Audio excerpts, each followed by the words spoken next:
Iran की युद्ध नीति की दुनिया मुरिद हो चुकी है। छोटे देश हों या फिर बड़े ड्रोन, युद्ध नीति ने दिशा और दशा बदल दी है। यही वजह है कि हर देश सस्ते और खतरनाक ड्रोन की दौड़ में आ चुका है। तुर्की ने अपने सबसे आधुनिक स्टील्थ कॉम्बैट ड्रोन अंका 3 का एक ऐसा घातक संस्करण तैयार किया जो भविष्य के हवाई युद्ध के पूरे गणित को हिला सकता है। लगभग 700 किलोमीटर तक मार करने वाली सुपर लाइटनिंग क्रूज मिसाइलों से लैस यह ड्रोन अब अकेला नहीं बल्कि इंसानी पायलटों के साथ मिलकर जंग लड़ेगा। क्या अब युद्ध के मैदान में फाइटर पायलट अकेले आसमान में नहीं उड़ेंगे? तुर्की ने इस ड्रोन को ऐसे वक्त में दिखाया जब इसराइल से रिश्ते बेहद खतरनाक मोड़ पर हैं। तुर्की के राष्ट्रपति एर्दोआन और इसराइल के प्रधानमंत्री बेंजामिन नेतन्याहू के बीच जुबानी जंग भी चल रही थी।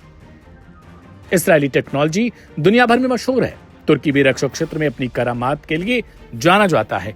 ऐसे में दुनिया इस ड्रोन को दूसरे नजरिए से भी देखने लगी। तुर्की एरोस्पेस इंडस्ट्रीज द्वारा विकसित अंका 3 एक फ्लाइंग विंग डिजाइन वाला स्टेल्थ यूसीएवी है। इसकी सबसे बड़ी ताकत इसका कम दृश्यता स्टेल्थ डिजाइन है, जिसे दुश्मन के एयर डिफेंस रडार की नजरों से बचाए रखता है। हालिया रिपोर्ट्स के मुताबिक अंका 3 2 super lightning long range cruise मिसाइलों के साथ जोड़ा गया।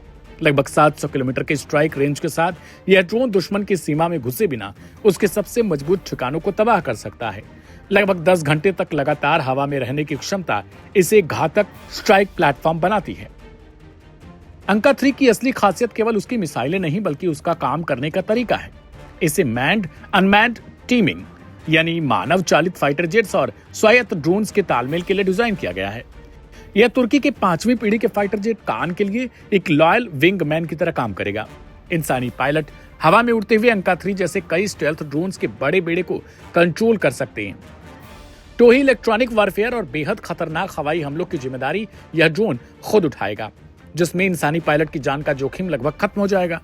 ग्लोबल डिफेंस मार्केट में तुर्की जिस तरीके से अपने ड्रोन इकोसिस्टम जैसे बायर कटार TB2 किजिलिल्मा और अब अंका 3 को मजबूत कर रहा है, उसने बड़ी महाशक्तियों की चिंता बढ़ा दी। भविष्य के आसमान में अब कोई फाइटर पायलट अकेले जंग में नहीं उतरेगा, बल्कि उसके इर्द गिर्द स्वायत्त स्टेल्थ ड्रोन की अदृश्य ढाल और हमलावर दस्ता मौजूद होगा। अंका 3 ने यह साबित किया है कि हवाई युद्ध का अगला दौर इंसानों और आर्टिफिशियल इंटेलिजेंस के साझा तालमेल पर टिका होगा। ऐसे में अब इसराइल के साथ जिस तरीके से जुबानी जंग हाल फिलहाल में देखी गई, इसके अलावा तुर्की के मंत्री हकान फिदान ने जिस तरीके से अपनी एक फोटो के जरिए इसराइल को चेतावनी देने की कोशिश की, उससे ये साफ हो रहा है कि आने वाला युद्ध कहीं न कहीं ड्रोन वॉरफेयर होगा। कुल मिलाकर कहा जा सकता है कि ईरान की ड्रोन क्रांति की दुनिया अब मुरीद हो गई और टू ही ड्रोनों की दौड़ अब खतरनाक होती जा रही है।